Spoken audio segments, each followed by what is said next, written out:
Hello there guys, it's Joey. So this video is probably going to be a bit of a mishmash. It's basically discussing the Goddess Morrigan and the Morganic path.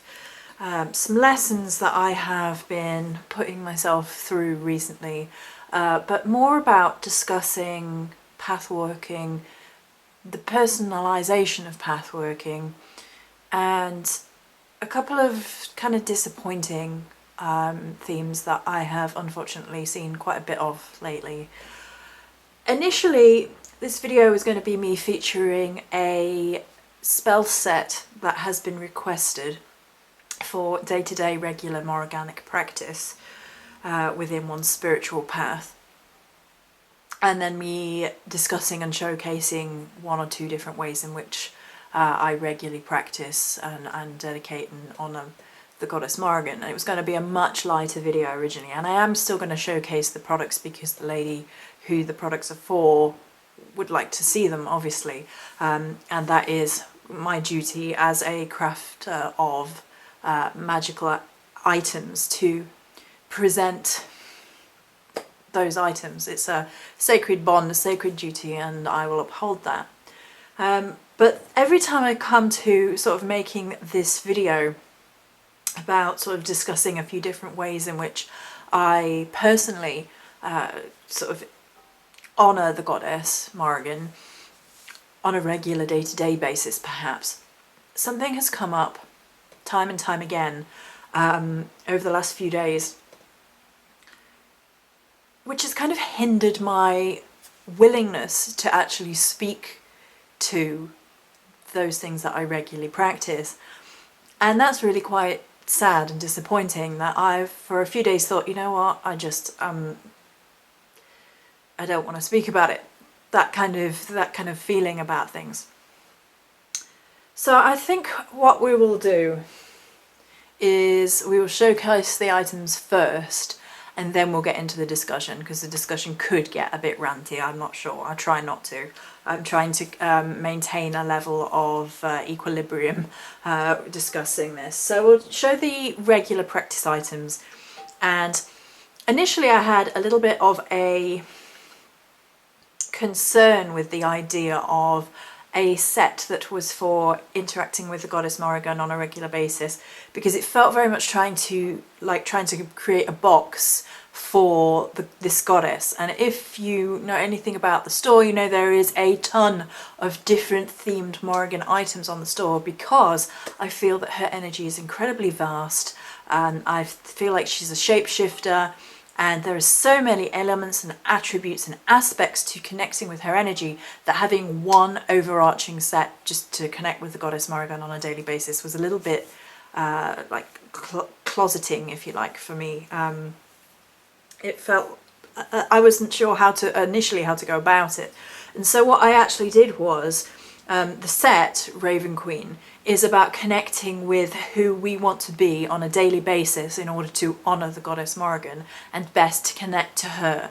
And it comes about from a place of fierceness and fearlessness, and embracing these energies within ourselves on a day-to-day basis. Now, fearlessness, as I've discussed with the lady who said it is already, I sort of sent her the description, if you will. Fearlessness is not the absence of fear, and it's not the embracing of arrogance either. The only time, like George R.R. Martin has said quite well, the only time a man or woman can be brave is when they're afraid.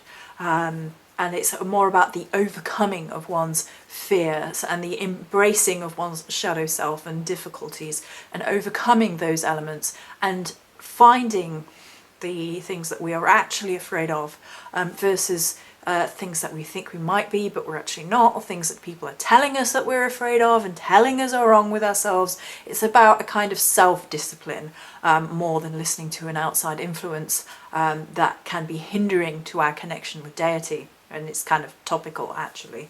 And then a fierceness, a passion, a connection with all those very strong emotions that make us chosen sons and daughters of the Morrigan, that appealed to her for whatever her reasons, that she spoke to us. And it's often our fearlessness and fierceness, I think, that does connect many of us, our unwillingness to go quietly, our unwillingness to back down and be told what we must do, especially if we feel it is against our moral sense of self.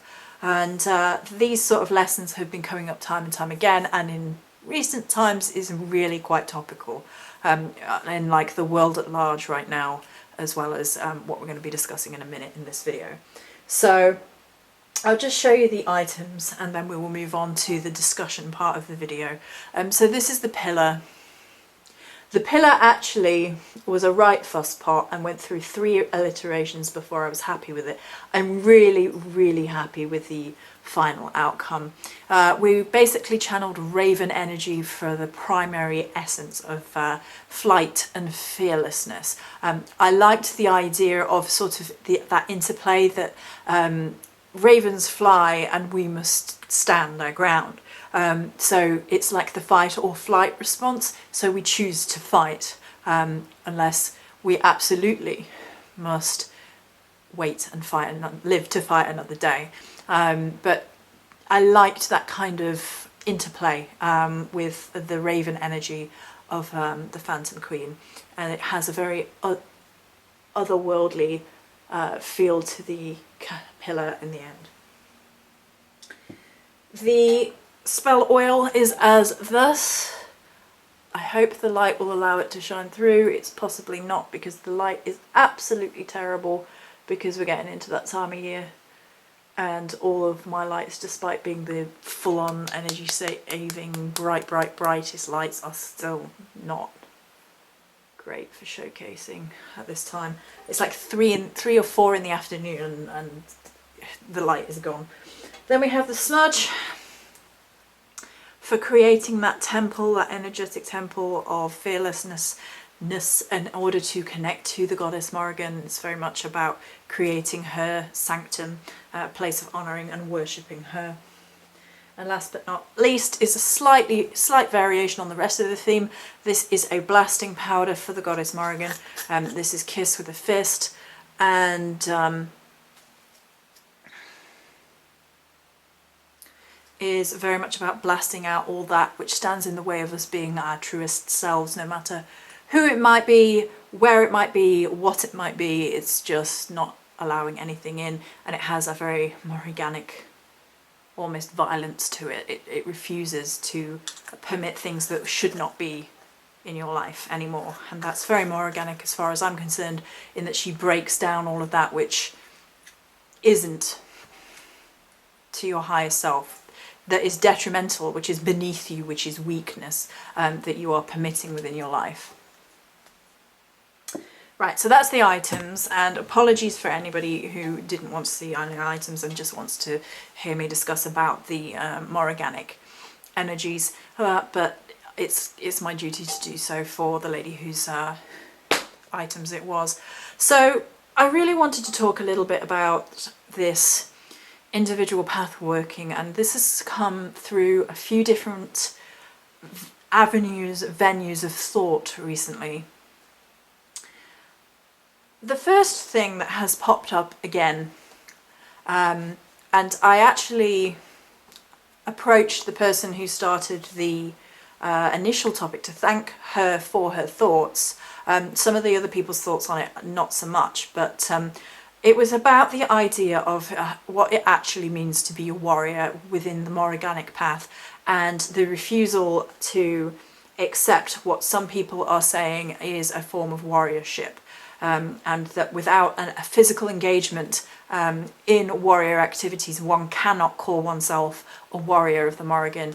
And people who are saying that they've overcome trials and overcome difficulties and consider it a spiritual warriorship, this is what other people were saying, perhaps more so, are fluffy bunny New Ages.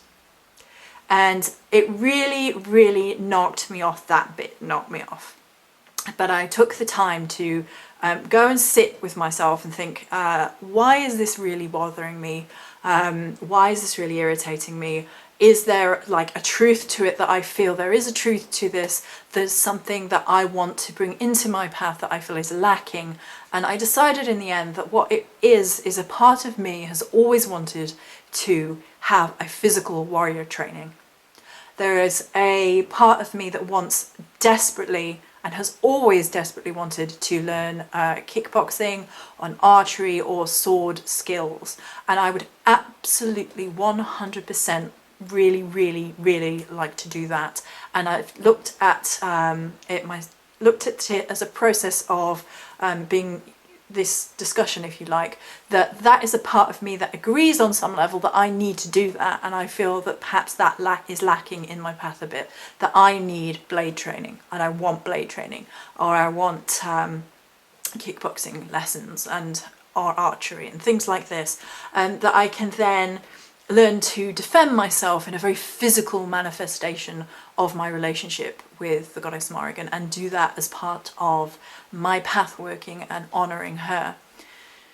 The parts of this discussion that I did not and do not appreciate are the belittlement elements, and this unfortunately is something that has been cropping up in a number of avenues with regards to Morganic practitioners, and I've seen this new age Morrigan practitioner, fluffy, bunny, not serious, and it kind of degrades the people who perhaps don't have the same understanding or as much experience and understanding as certain other individuals who've been at this many years longer, or they have a different outlook. And I understand initially the apprehension and irritation that people feel that some want to sanitize the Goddess Morrigan into being less than she is, to take away from her war goddess element, to take away from her death element, to take away all that is bloody, gory and frightening about the Goddess Morrigan in order to perhaps have her more accepted, when they feel, and I agree, that there is elements of ferocity to the Goddess Morrigan that cannot and should not be denied. That she's not a mother in so much as certain other goddesses will, hold your hand through situations. And I agree that we shouldn't be sanitizing dark gods. I think there has to be a level of respect, deep respect, bordering on the awareness, not fear perhaps, but the awareness that they can destroy your life completely and utterly. And I understand the not wanting people to overly sanitize things and make out that she is less. And I fully understand that point of view. But I think the problem for me is these individual path workings have become a very judgmental, bullying atmosphere in some cases, that people are being judged without prior knowledge, without knowing who these people are. People are being tarred with the same brush. They're having their dedication to the goddess and their experiences belittled, swept under the rug, sort of poo-pooed, and it's getting a little bit out of hand. Now, I think there is a way to react to all of these things, and I think there is different degrees of what actually matters here within the regards to this personal practice. So for me, it was an uncomfortableness about the idea of the term warrior. And at first I was like, well, maybe I should just not use the term warrior. I mean, I can sit here and say, we're not going to be ancient Celts. We're not going to worship the way that they did. We're not going to interact the same way, because for most of us, war is completely removed currently, hopefully into the future. Touch wood. I'm a little bit worried that war is coming. And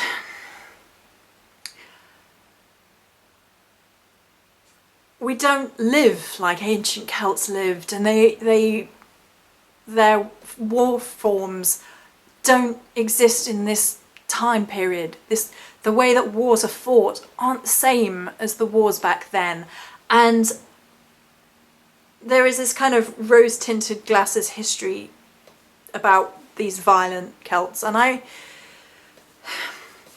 understand the wanting to go back to a simpler time when warriors were warriors or whatever, but that's not where we're at.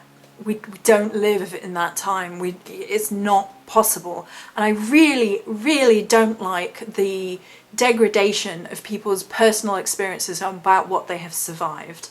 And I was thinking to myself, like, this is the sad truth of where this thought process took me. That I was thinking about when I had stood between my father, who had just sexually abused my youngest sister, and he was trying to force me out of the room so he could threaten my youngest sister into silence, and I was stood there physically outstretched between them, and if he'd come a step forward I would have killed him. And there's no hesitation in my mind. It was a kind of rage that I have not felt before, I've not felt since, I do not wish to feel again. But I could, in that moment, absolutely have torn him to pieces. So does that experience fall into a warrior experience, a warrior proving ground, or because there was a physical element, because I was physically stood there between them, or is that just new agey bullshit, according to these people? And it kind of is a really depressing thought when you sit there and you're like, so people have basically made me question whether or not I'm allowed to use the term warrior in one of the worst memories, situations, defining moments of my life, where I physically put myself between somebody who was being victimized and the abuser, which to me is kind of the standpoint of what a warrior should be about, which is the physical protection of the family or the clan, the tribe, in defense of others, being a servant in some respects, is what a warrior is largely defined as throughout sort of philosophy and history, of which I've studied around. And that's that kind of sad feeling that you get when you're looking back through your life thinking, does that measure up because of some random judgment about what is now acceptable in terms of defining oneself along a more organic path? Am I being new agey with my worst case memories, scenarios? That they happened, so it's not really scenarios, but just because I don't have warrior training. And people have been saying, you know, if you do not have a physicality, if you do not have a warrior training and you are not bashing people with a sword or a gun or whatever, then you have no right to be calling yourself a warrior. And then there are people who are like, if you're using a gun, you're not allowed to be called a warrior, and guns have no place within more organic path working, and so on and so forth. And there is just this tirade of over critical, judgmental nitpicking to people's personal spiritual paths, and it's like people are trying to bully people out of saying that they work with the Goddess Morrigan. And I have been the victim of this firsthand, that people who claim to be teachers took my work and put it up on their wall for ridicule, to poke fun and call me retarded. And it was one devotional piece within a plethora of work, but hey, and it puts people off learning, unfortunately. That situation has meant that I will never engage with the people involved. I will sadly miss out on that form of learning which I had been looking forward to improving myself and connecting. And as a result, because to be honest, if people have gotten to the point where their teaching is bullying, then no thank you. I will keep to myself and quietly continue doing what I'm doing and learning what I'm learning. Excuse me.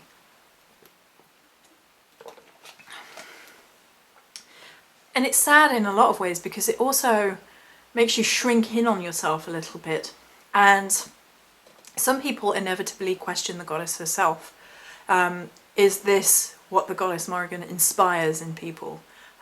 This kind of pettiness, this kind of segregation, clickiness. There's a clickiness going on, us v them. And this is going on in the world at large.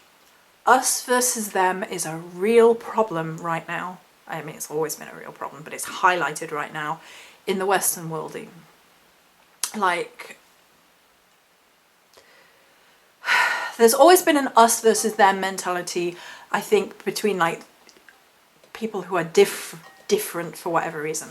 And I brought out the Guardian video very quickly in response to that. I felt that people needed to come together and defend those that were being attacked as targets of hatred. And since that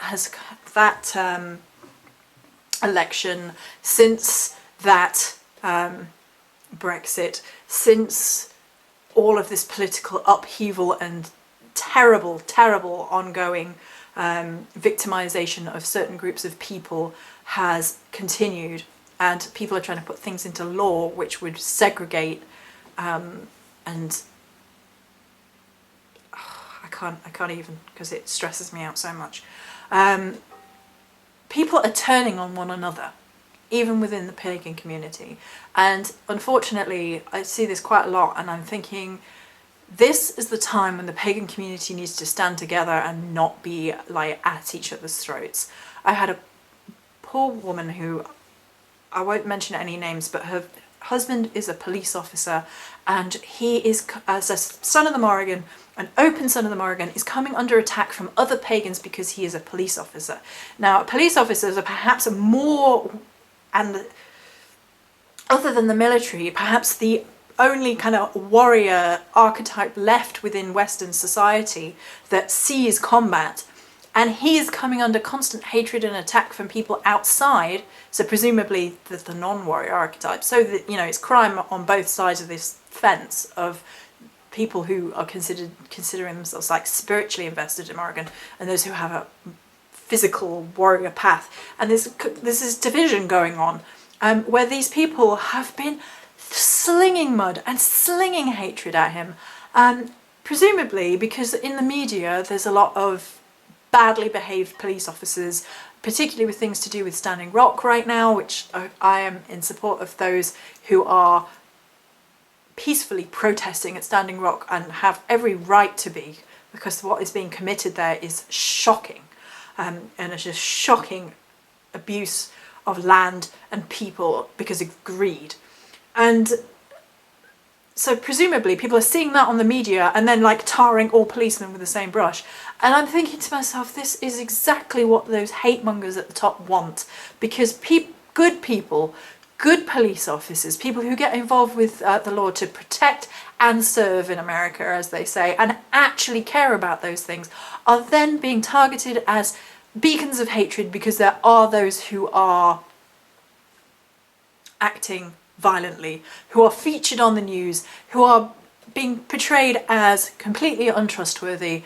And let's think about where the police probably measure in the graph of power on things, like who's commanding them, who's telling them to go in, who's telling them to tell them to go in, who's controlling all this crap, who is not saying anything at the top of the food chain, at the top of the political food chain, who could stop big corporations and this pipeline nonsense, and then there wouldn't be any police there. People right at the top, and they want everybody down the bottom eating each other, because then they're getting away with all the crap that they're getting away with. People attacking protesters, and I was sat there thinking to my, like, there are people, oh, well, they're blocking traffic. And I was sat there, this is a different protest. And I was thinking, yeah, that's what protesters do. They protest. And I'm not condoning any acts of physical violence. And maybe that makes me less of a warrior, who knows. Against people, like in terms of protesting. But when they are, you know, causing a nuisance in order to raise awareness, yeah, that's kind of what protesting's about. Stopping people's regular day-to-day to make them realise this is going on and draw awareness to these situations. To get people off their backsides out of apathy and doing something.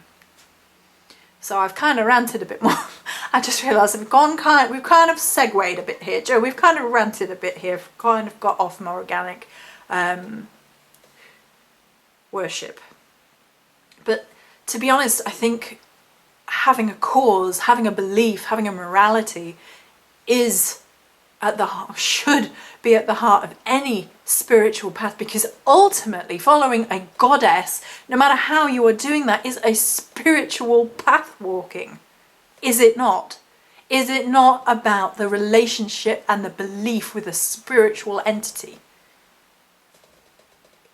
And somehow the spirituality of the Morriganic path gets belittled, and then the physicality of a Morriganic path gets a load of hate, and then you just, people sat here in the middle like, what? When did this become this much of a headache, that rather than teaching, encouraging, learning and suggesting a new approach, we've just got mudflinging? You're a new agey, you don't do this, me. Oh, well, you have stars on your altar, how dare you?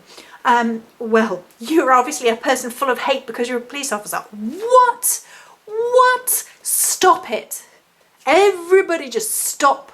Like boom, like head explode.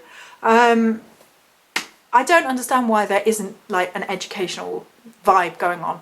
If people feel that they want to address that, they feel that some people are sanitizing a goddess, such as the Goddess Morrigan, who should not be sanitized, and I agree, then express that and suggest why not, and suggest why we should be embracing those darker elements of the goddess, why they matter, and where we can approach that on a serious, committed level, because the idea of dismissing people's spirituality, that they're not committed, that they don't believe, that they don't take this seriously, is just rude. And that's the least of it.